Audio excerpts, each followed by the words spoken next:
No tabled items at this time. We will move on to new items for review. The first item is BC 2020-478, Department of Public Works, submitting an amendment to a contract with Allegro Realty Advisors, LTD, for real estate strategic management consulting services for the county's real estate portfolio. And it's for the period April 10th, 2017 through June 30th, 2021 for additional funds in the amount not to exceed $350,000. Good morning, Mr. Chair, board members. This is Matt Reimer representing the Department of Public Works. This is an amendment request for funds only. The dates do not change on this contract. This active contract is being used to consult for HHS facility planning tasks, specifically for COVID-19 reopening planning, and developed recommended projects for our emergency building modifications program to the Virgil Brown, Jane Edna Hunter, and West Shore Training Center buildings. It is also performing some tasks for HHS in review of homeless services hotel evaluations. Okay, thank you, Matt. Are there any questions from the board on this item? I have one question, Baker. Go ahead, Nan. Two things. One is, when you say funding source, COVID emergency response funding, that's the same thing as CARES? There's no difference at all? To the chair, to Councilwoman Baker, that's correct, Councilwoman. Okay. If it's a little confusing, I just wanted to make sure it wasn't another funding source that perhaps there was, or reserved for. So thank you for that. And then secondly, I know you answered the question, but just for the record, this $350,000 will be used in the next 4 months. Councilwoman Baker, yes, it will. Okay. Thank you very much. Those are my questions. Sure. Mr. Mackler? Matt, good morning. When do you anticipate the hotel evaluation to be completed? I could probably answer that, Matt. Thanks, Mike Dever here. We're doing some assessments right now, Trevor, and I would hope maybe within the next week or so we're able to, bring some information forward. Okay, can you keep us posted on that, please? Sure will. Thank you. Okay, any further questions from the board? Hearing none, I'll make a motion to approve. Do I have a second? Second. This is Dale. Seconded by Councilman Miller. All those in favor say aye. Aye. Aye. Aye. Opposed? Item approved. Next item. Item number BC 2020-479, Department of Public Works, recommending an award on a purchase order and enter into a contract with Schindler Elevator Corporation, and it's in the amount not to exceed $334,200 for the purchase of clean rail handrails and ultra UVC LED sanitizing solutions for 12 escalators located at the Cuyahoga County Justice Center for the period August 17th, 2020 through December 31st, 2020. And good morning again, Matt Reimer with the Department of Public Works. This is a request for a contract with Schindler Elevator Corporation at the Justice Center. We have escalator systems. It's our only place in the inventory where we do have escalator systems. This will install 24 clean handrail systems which use antimicrobial technology in the material used for the handrails, as well as adding 24 ultraviolet LED sanitizing pieces of equipment to our escalator systems. This in response to COVID-19 and trying to improve our technology for the sizable amount of public that enter through that building and those escalator systems. This procurement was done through a government cooperative purchasing agreement, specifically the Sourcewell Cooperative Purchasing Contract. The numbers of pieces of equipment that we're replacing in this qualifies for the 3% volume discount that is on that contract. Okay, thank you, Matt. Are there any questions from the board on this item? Yes, this is Dale, and my question is whether the antimicrobial equipment will also work against viruses, or does it only work against bacteria? Councilman Miller, I'm sorry, I'm looking at the product literature right now, and it does say public areas with dense population and passenger flow. It says viruses, I'm sorry, bear with me.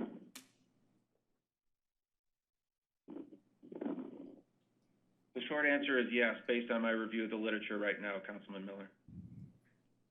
Okay, thanks. Good to know. Further questions? This is Nan Baker. Yes. I don't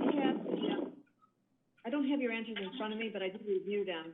The, $334,000, is that part of the original, $30 million of the, CARES Act funding for the renovation of all the buildings, or is this in addition to it? I believe you said it was deducted from the $30 million.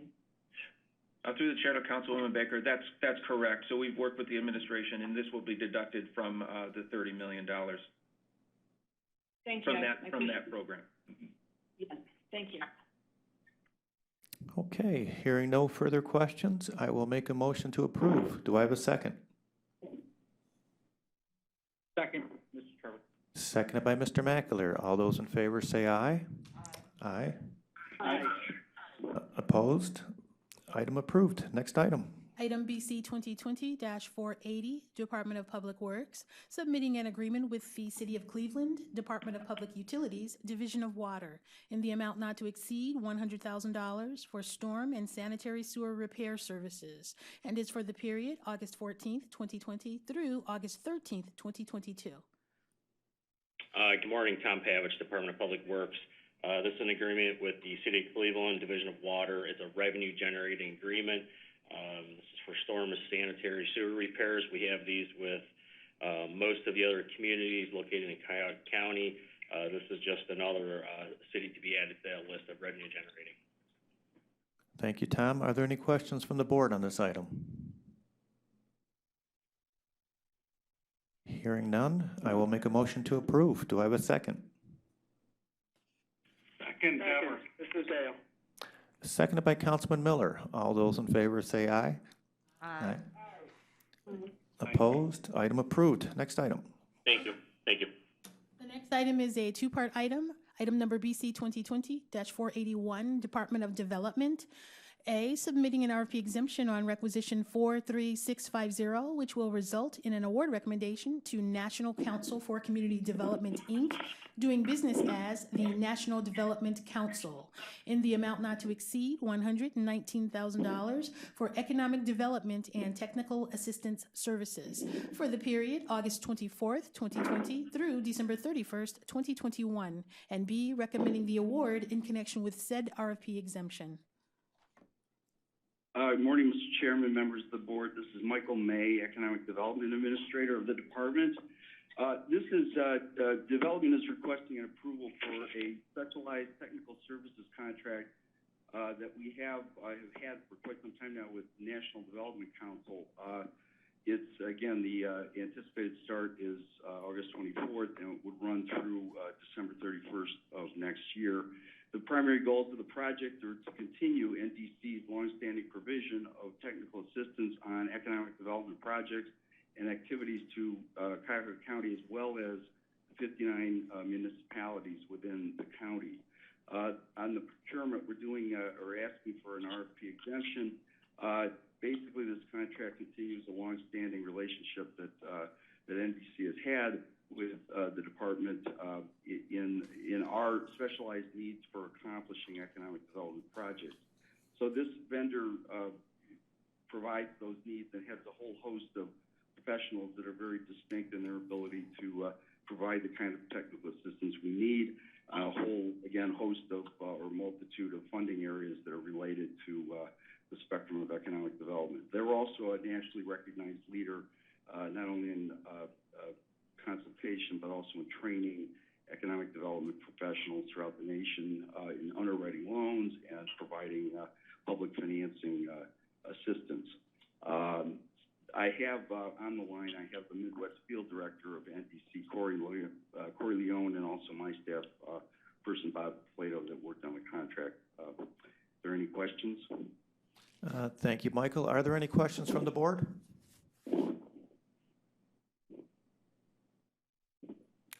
Okay, hearing none, I will make a motion to approve. Do I have a second? Second.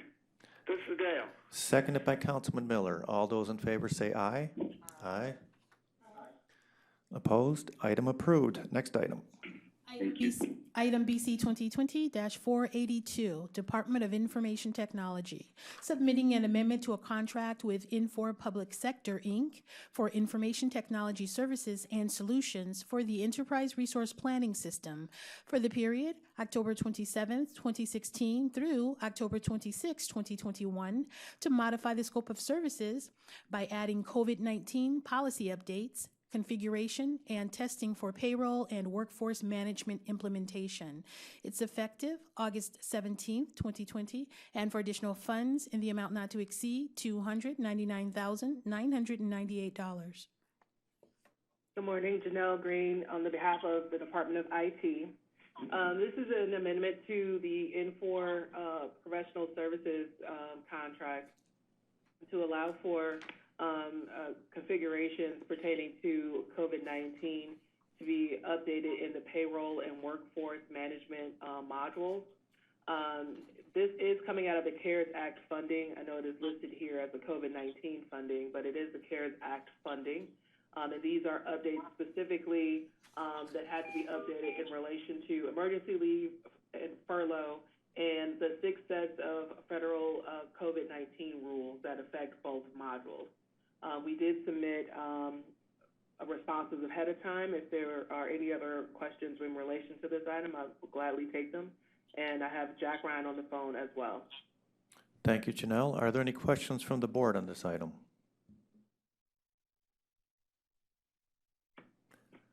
Hearing none, I will make a motion.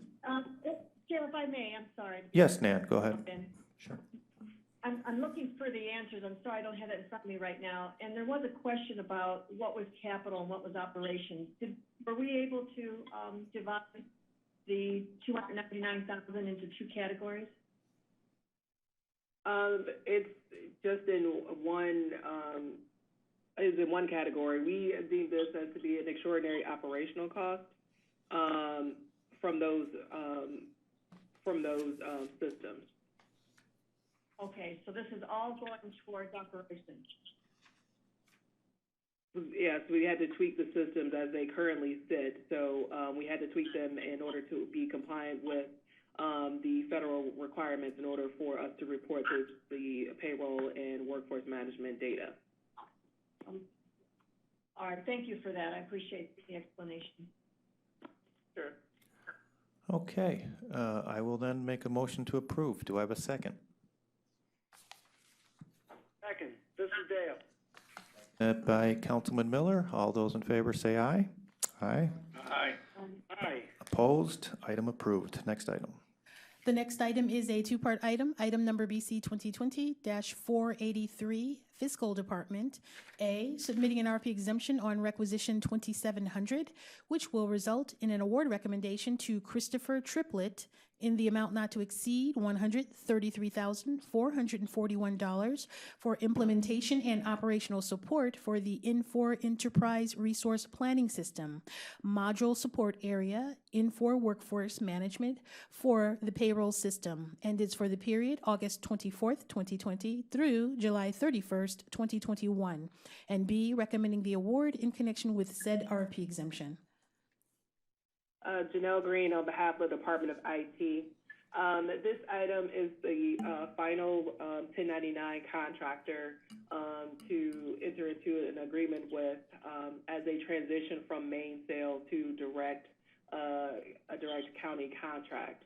35% of this person's contract will come through the ERP project budget, and the remainder will be from the operations budget for the ERP. Thank you, Janelle. Any questions from the board on this item? Hearing none, I will make a motion to approve. Do I have a second? Second, Dever. Seconded by Mr. Dever. All those in favor say aye. Aye. Opposed? Item approved. Next item. Thank you. Item BC 2020-484, Department of Human Resources, submitting an amendment to a contract with Occupational Health Centers of Ohio, PA, Co., doing business as Concentra Medical Centers for drug toxicology, screening, occupational health evaluation, and audiogram testing services for the period August 15th, 2017 through August 14th, 2020, to extend the time period to December 31st, 2021, and for additional funds in the amount not to exceed $82,000. Good morning, Pat Smock on behalf of the Department of Human Resources. This request for an amendment is for a screening contract for job candidates as well as employees. Human Resources, the Board of Elections, Soil and Water District, Solid Waste District, the prosecutor, and juvenile court were the original participants.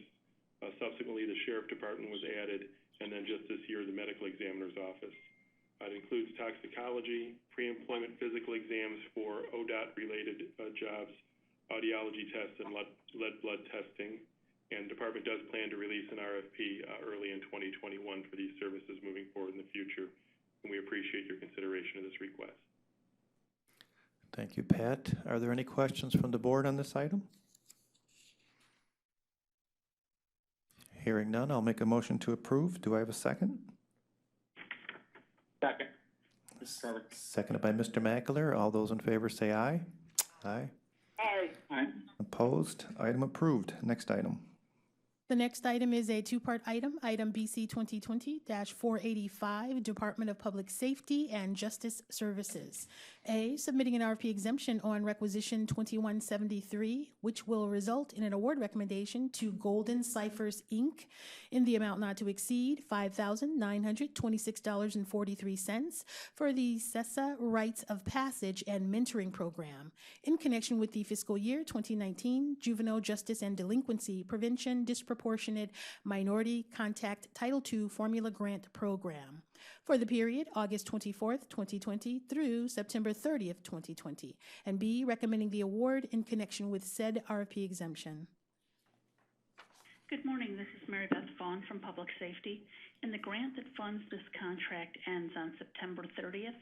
We had another provider that had under-delivered on their contract, so we're looking to reallocate this money to Golden Ciphers in an effort to try to fully utilize this grant. The Golden Ciphers has actually lowered the class size for their programming. In addition, they have also made some modifications to their program to do some of it as a virtual program called Social Express. So we're hopeful that they'll be able to utilize these grant dollars and they won't have to be returned unspent. Thank you, Mary Beth. Any questions from the board on this item? Hearing none, I'll make a motion to approve. Do I have a second?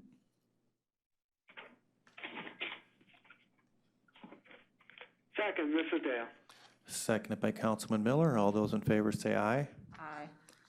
Opposed? Aye. Okay, item approved. Next item. The next item is a two-part item, item BC 2020-486, Sheriff's Department.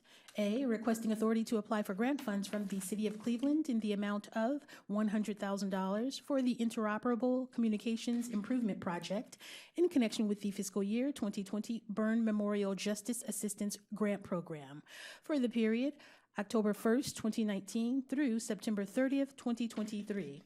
And B, submitting a memorandum of understanding in connection with said in connection with said grant application. Stephen Witt with the Sheriff's Department.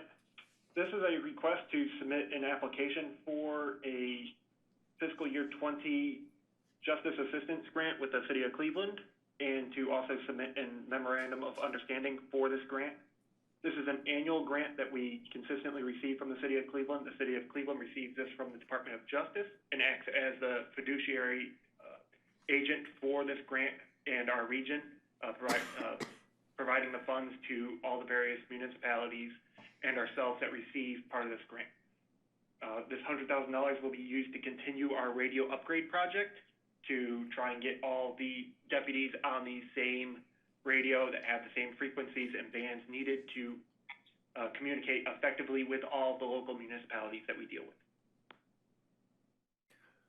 Thank you, Stephen. Are there any questions from the board on this item?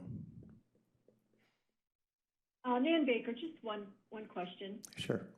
Is this 100,000 for 2021, and then we will request again in 22, and then again in 23? Is that what we're set up in this contract?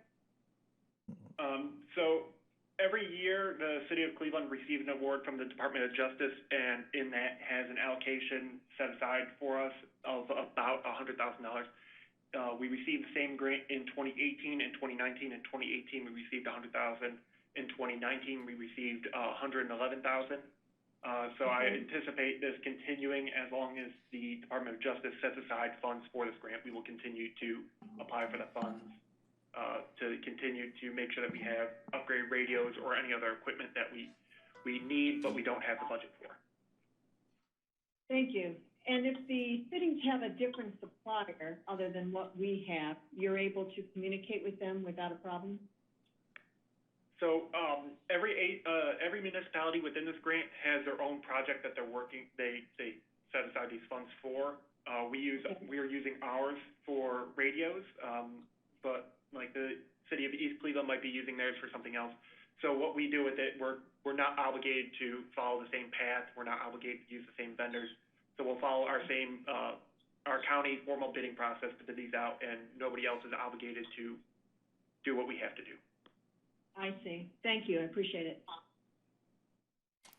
Okay, any final questions on this item? Hearing none, I'll make a motion to approve. Do I have a second? I'll second. Second, Ms. Dale. Seconded by Councilwoman Baker. All those in favor say aye. Aye. Aye. Aye. Opposed? Item approved. Next item. Moving on to the consent agenda, item numbers BC 2020 487 through 491. Okay, please take a moment, and if you have any questions, feel free to speak out, board members.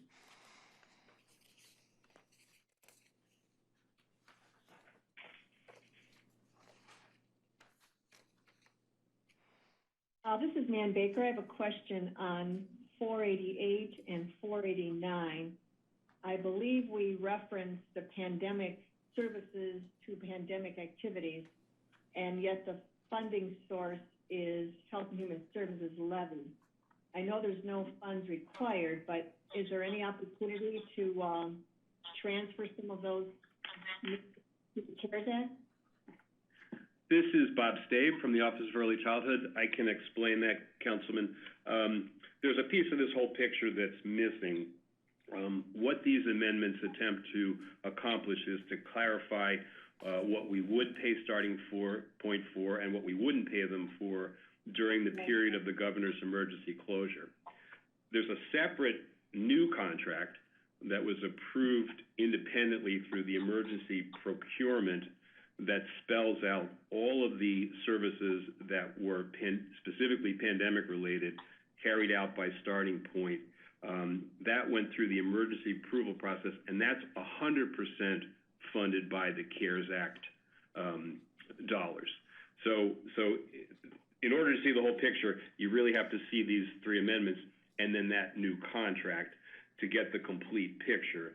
So what these three amendments do is to clarify what we're not paying for, and then that new contract clarifies what we are paying for, and then make sure that that isn't being paid for with county dollars, but is paid for by the CARES Act. Thank you for that explanation. Do we have a number of what is being paid for by the CARES Act? Do we know how much we're being reimbursed or able to tap into? The contract with starting point is for $362,000. Okay. That's the only piece of it that we see.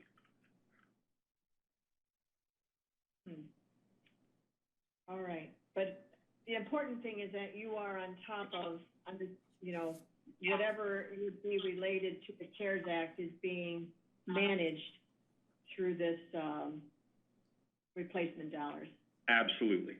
Absolutely. No, that's the whole point. Thank you. Okay, any further comments on the consent agenda? Hearing none, I will make a motion to approve. Do I have a second? Second, Dever. Seconded by Mr. Dever. All those in favor say aye. Aye. Aye. Opposed? Okay, today's consent agenda is approved. Moving on. Other business? We're moving on to other business. We have two mission-critical items.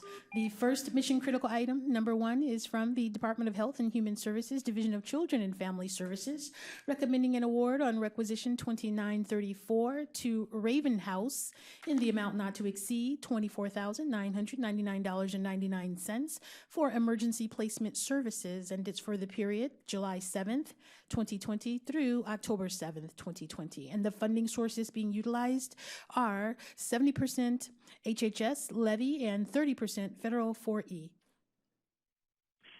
Good morning. Emily Lockstein, Health and Human Services, on behalf of Children and Family Services, presenting a mission critical today for a 17-year-old female placed at Raven House. Raven House is a facility that provides females between the ages of 7 to 17 with an emergency home-based structure, education, daily routine, socialization, and integrated activities that will enable them to adapt in society and reunify with their families. This youth was placed in this placement due to her adoptive mother passing away, and then she was in the care of a relative who was unable to care for the child due to her behaviors. She is physically and verbally aggressive to adults and peers, has a history of suicidal ideation, self-injurious behavior, depression, ODD, ADHD, and history of charges related to arson, assault, theft, kidnapping, and aggravated destruction of property. She's an AWOL risk and is considered developmentally delayed. Okay, I'm first going to make a motion to amend today's agenda and include this mission critical item number one. Do I have a second? Second. Seconded by Lee Tucker. All those in favor say aye. Aye. Aye. Aye. Opposed? Okay, now I will ask if there's any questions from the board on this item. I have one question, Ann Baker. Sure. Has this child been placed since July 7th, 2020? Has this child been in this care for the last month, almost 2 months? She was started at this placement on July 7th. That's correct. Okay. I guess I'm just wondering if it's a mission critical, why didn't we approve this early July? Well, we have to wait until we get the information from Children and Family Services, and then as soon as we do process it into Infor as quickly as possible in an attempt to get it on the agenda at the earliest possible opportunity. So this is the earliest possible opportunity in this case. Mm-hmm. And then once this child turns 18, what then happens to this child at that point? Is it will more funding be needed? It's either when the child turns 18 or graduates from high school, whichever happens later. So the child could be 18 and still enrolled in high school, and we would still provide care for this child. Okay. All right, thank you. Sure. Any further questions on this item? Hearing none, I will make a motion to approve this mission critical item number one. Do I have a second? I'll second, Ann Baker. Seconded by Councilwoman Baker. All those in favor say aye. Aye. Opposed? Item approved. Next item. Next, mission critical item number two, again with the Department of Health and Human Services, Division of Children and Family Services, recommending an award on requisition 2956 to Family Wellness Solutions, Inc. in the amount not to exceed $24,999.99 for emergency placement services for the period July 23rd, 2020 through October 23rd, 2020. Funding sources being utilized are 70% HHS levy funds and 30% federal 4E. Good morning. Emily Lockstein again, Health and Human Services. On behalf of Children and Family Services, presenting this mission critical today for a sibling group, ages 1, 3, and 7. This sibling group was previously in custody of Perry County, custody was transferred to Cuyahoga County on July 23rd. And since these siblings were already placed together at Family Wellness Solutions, it was decided to keep the siblings together in their current placement, that would be in the best interest of the children. Okay, thank you, Emily. I will make a motion to amend today's agenda again for mission critical item number 2. Do I have a second? Second. I'll second, Nan Baker. Seconded by Councilwoman Baker. All those in favor say aye. Aye. Aye. Aye. Opposed? Okay, it's been amended to include. Are there any questions on this item from the board? Hearing none, I will make a motion to approve mission critical item number 2. Do I have a second? Second, Nan Baker. Seconded by Councilwoman Baker. All those in favor say aye. Aye. Aye. Opposed? Mission critical item number 2 is approved. Moving on to additional business. No other business at this time. Is there any public comment at this time? Last call for public comment.